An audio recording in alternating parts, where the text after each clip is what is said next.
வணக்கம். திரையரங்கம் தம்மா இது ஒரு இந்தி திரைப்படம். இந்த திரைப்படத்தினுடைய இயக்குனர் ஆதித்யா சர்போட்டார். இந்த திரைப்படத்தினுடைய கதாநாயகன் ஆயுஷ்மன் குரானா. இந்த திரைப்படத்தில் கதாநாயகியாக நடித்திருப்பவர் நம்முடைய ரஷ்மிகா மந்தனா. படத்தினுடைய ஆரம்ப காட்சியில் தன்னுடைய நண்பர்களுடன் இணைந்து ஆயுஷ்மன் குரானா ஒரு காட்டுப்பகுதிக்கு பயணம் செஞ்சு போகிறாரு. ஒரு இடத்துல அங்கு உண்டாகக்கூடிய ஒரு திடுக்கிடும் சம்பவத்தை பார்த்து ஒவ்வொருத்தரும் பிரிஞ்சு போக வேண்டிய நிலையாகிருது. அப்படி பிரிஞ்சு ஓடி அப்படின்னு வரும்போது அடர்ந்த காட்டுப்பகுதியில் ஒரு கரடி இவரை விரட்டுகிறது, ஆயுஷ்மன் குரானாவை. ஆயுஷ்மன் குரானாவுடைய கதாபாத்திரத்தினுடைய பேர் அலோக் கோயல். அலோக்கை கரடி விரட்டுது. கரடிகிட்டேருந்து எப்படியாவது தப்பிச்சா போதும் அப்படின்னு சொல்லிட்டு அவர் பயந்து ஓடுறாரு. ஓடி ஒரு இடத்துல மறைஞ்சி இருக்கும்போது கரடி இவரை நெருங்க முடியாத அளவிற்கு ஒரு வேலி பகுதியில் மாட்டிக்கிறது. இந்த பக்கம் வர முடியல, கரடி போயிடுது. ஆனால் சிறிது கூட எதிர்பார்க்காம அந்த இடத்துக்கு ரஷ்மிகா மந்தனா வர்றாங்க. காட்டு பகுதியில் இருக்கக்கூடிய அந்த பெண் யார் அப்படின்னு சொல்லிட்டு அவருக்கு மட்டும் ஆச்சரியம் உண்டாகலை, படத்தை பார்த்துக்கிட்டு இருக்கக்கூடிய நமக்கு கூட ஆச்சரியம் உண்டாகுது. ரஷ்மிகா மந்தனா இவரை காப்பாற்றி தன்னுடைய இருப்பிடத்துக்கு கூப்பிட்டு போகிறாங்க. ரஷ்மிகா மந்தனா ஏற்று நடித்திருக்கக்கூடிய கதாபாத்திரத்தினுடைய பேர் தாடகா. அவங்க இவருக்கு முதலுதவி, சிகிச்சை, இந்த விஷயங்கள் எல்லாமே பண்ணி இவரை கிட்டத்தட்ட ஒரு ஆபத்துலேருந்து காப்பாற்றி அப்படின்னு வரும்போது அந்த பெண்ணுக்கு பின்னால் பல மர்மங்கள் இருக்குது அப்படின்றது படத்தை பார்த்துக்கிட்டு இருக்க நமக்கு தெரியுது. அவங்க வாயினுடைய 2 ஓரம் இருக்குல்ல, 2 பற்கள் நீட்டிக்கிட்டு டிராகுலா பேட்டர்னில். ஏற்கனவே இதை லோகா திரைப்படத்தில் கல்யாணி பிரியதர்ஷன் நடித்து சூப்பர் ஹிட் ஆகி ஓடிக்கிட்டு இருக்கு அப்படின்றது நமக்கு நல்லா தெரியும். அதில் டிராகுலா டைப் ஆஃப் கேரக்டர் தானே கல்யாணி பிரியதர்ஷன். கிட்டத்தட்ட அதே டைப் ஆஃப் கேரக்டர் ரஷ்மிகா மந்தனாவுக்கு இந்த திரைப்படத்தில். அவங்க அந்த டிராகுலா கூட்டத்தில் இருக்கக்கூடிய பெண். படத்தில் அதை பேத்தாளா அப்படின்றாங்க. வேதாளம் அப்படின்னு நம்ம சொல்கிறோம்ல, இதை ஹிந்தியில் பேத்தாளா. அங்கே வெளியே இருந்து ஒரு மனிதன் அழைத்து வரப்பட்டிருக்கிறான் அப்படின்னு சொல்லி தெரிஞ்ச பிறகு அங்கே மிகப்பெரிய பரபரப்பு உண்டாகுது. அந்த இடத்துலேருந்து அலோக் கதாபாத்திரத்தில் வரக்கூடிய ஆயுஷ்மன் குரானா தப்பிக்கிறது அப்படின்னா சும்மா சாதாரண விஷயம் கிடையாது. இருந்தால் கூட அவரை அந்த இடத்துலேருந்து தப்பிச்சு கொண்டு வருவதற்கு மிகப்பெரிய அளவில் துணை புரிகிறார் ரஷ்மிகா மந்தனா. இப்போ அலோக் வீட்டிற்கே ரஷ்மிகா மந்தனாவும் வந்தாச்சு. அலோக்கினுடைய அப்பா வர்றவர் பரேஷ் ராவல். ராம் பஜாஜ் கோயல் அப்படின்றது அந்த கதாபாத்திரத்தினுடைய பேர். அவர் ஒரு கராரான அப்பா. கராராக இருக்கக்கூடிய அந்த அப்பாவுக்கு சிறிதும் கற்பனையே பண்ணி பார்க்க முடியாத ஒரு பெண்ணாக தாடகா கதாபாத்திரத்தில் வரக்கூடிய ரஷ்மிகா மந்தனா படுகிறார். ஒரு ஸ்டேஜில் அவருக்கே தெரியுது இவங்க 2 பேரும் ஒருத்தர் விரும்புகிறாங்க அப்படின்றது தெரியுது. ஒருத்தர் விரும்புகிறாங்க அப்படின்போது மிகப்பெரிய பணக்காரரான அவர் எங்கோ வனப்பகுதியிலிருந்து வந்திருக்கக்கூடிய ஒரு பெண்ணை தன்னுடைய மருமகளாக ஏற்று அப்படின்ற ஒரு விஷயம் இருக்குல்ல, அதை அவரால் கொஞ்சம் கூட ஜீரணிக்கவே முடியல.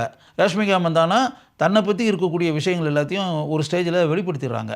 அதாவது நார்மலான ஒரு மனித இனத்தை சேர்ந்த பெண் கிடையாது நான் இதை மாதிரி பேத்தாளா உலகத்தை சேர்ந்த பெண் அப்படின்றதெல்லாம் சொல்லி கோரை பற்களை எல்லாம் வெளிப்படுத்தி இதெல்லாம் காட்டி ஒரு ஸ்டேஜில் அந்த கோரை பற்களால் ஒரு இக்கட்டான நிலையில் காப்பாற்ற வேண்டும், ஆயுஷ்மன் குரானாவை காப்பாற்ற வேண்டும், ஒரு விபத்திலிருந்து காப்பாற்ற வேண்டிய நிலை உண்டாகுது. அந்த நேரத்தில் அந்த கோரை பற்களை பயன்படுத்தி அப்படின்னு வரும்போது ஆயுஷ்மன் குரானாவும் டிராகுலாவாக மாறிடுறாரு. கிட்டத்தட்ட அவருக்கும் கோரை பற்கள்லாம் முளைச்சிருது. அதற்கு பிறகு அவர்கள் இருவரும் வாழ்க்கையில் இணைவதற்கு பரேஷ் ராவல் சம்மதிச்சிடுறாரு. தாங்கள் இருக்கக்கூடிய இடத்திற்கே ரஷ்மிகா மந்தனா ஆயுஷ்மன் குரானாவை அழைச்சிட்டு போகிறாங்க. அந்த போன இடத்தில் பல எதிர்பாராத அதிர்ச்சி தரக்கூடிய சம்பவங்கள் நடைபெறுகின்றன. இவற்றையெல்லாம் தாண்டி அந்த கூட்டத்தில் ஒருவராக எப்படி ஆயுஷ்மன் குரானா இணைகிறார், அவரும் ரஷ்மிகா மந்தனாவும் இணைந்து எப்படி அவர்கள் தங்களுடைய வாழ்க்கையை தொடர்கிறார்கள் அப்படின்றதோட இந்த திரைப்படம் முடிவடைகிறது. இந்த திரைப்படத்தை சிறிது கூட லாஜிக்கே பார்க்காம மூளையை கலட்டி வச்சுட்டு பார்க்கணும். அப்படி பார்க்கும்போது கூட பொறுமையாக இருந்து பார்ப்பது என்பது மிகவும் சிரமமான ஒரு விஷயம். நான் படத்தை மூளையை கலட்டி வச்சுட்டுன்றது ஒன்று, பொறுமையை கூட ஒரு பக்கம் கலட்டி வச்சுட்டு தான் இந்த திரைப்படத்தையே பார்த்தேன். அலோக் கோயல் கதாபாத்திரத்தில் ஆயுஷ்மன் குரானா நடித்திருக்கிறார். படத்தில் அவருடைய நடிப்பு மிகவும் செயற்கையாக இருக்கிறது. சிறிது கூட அந்த கதாபாத்திரத்துடன் ஒன்றி அவர் நடித்ததைப் போல தெரியவில்லை. விருப்பமே இல்லாமல் இந்த திரைப்படத்தில் அவர் நடித்திருப்பாரோ அப்படின்னு சொல்லி அவர் நடிக்கக்கூடிய காட்சிகளை பார்க்கும்போது நமக்கு தெரிகிறது. தாடகா கதாபாத்திரத்தில் நடித்திருப்பவர் ரஷ்மிகா மந்தானா. ரஷ்மிகா மந்தானா தன்னுடைய அருமையான நடிப்பை படம் முழுக்க வெளிப்படுத்தி இருக்கிறார். எனினும் இந்த திரைப்படத்தினுடைய கதை, கதாபாத்திரங்கள் அனைத்தும் ஆர்டிஃபிஷியலாக இருப்பதால் நம்மால் இரண்டர கலந்து அவரை ரசிக்க முடியவில்லை. இதையெல்லாம் தாண்டி அந்த திரைப்படத்தை ஓரளவுக்கு நம்மால் அமர்ந்து பார்க்க முடிகிறது என்றால் அதற்கு காரணமே ரஷ்மிகா மந்தானா தான். யக்ஷசன் என்ற வேதாள உலகத்தில் வாழக்கூடிய மனிதனாக நவாசுதீன் சித்திக் நடித்திருக்கிறார். அருமையான நடிகர். அவர் தனக்கு கொடுக்கப்பட்டிருக்கக்கூடிய இந்த கதாபாத்திரத்தில் எந்த அளவிற்கு தன்னுடைய பண்பட்ட நடிப்பை வெளிப்படுத்த வேண்டுமோ அதை நன்கு செய்திருக்கிறார். அலோக்கின் தந்தையாக நடித்திருப்பவர் பரேஷ் ராவல். அருமையாக நடிக்கக்கூடிய இந்த நடிகர் சிறிதும் ஈடுபாடே இல்லாமல் இந்த கதாபாத்திரத்தில் நடித்திருப்பதை நம்மால் உணர முடிகிறது. தில் பார்க்கி ஆங்கோன் கா என்ற ஒரு அருமையான பாடல் இந்த திரைப்படத்தில் இடம்பெற்றிருக்கிறது.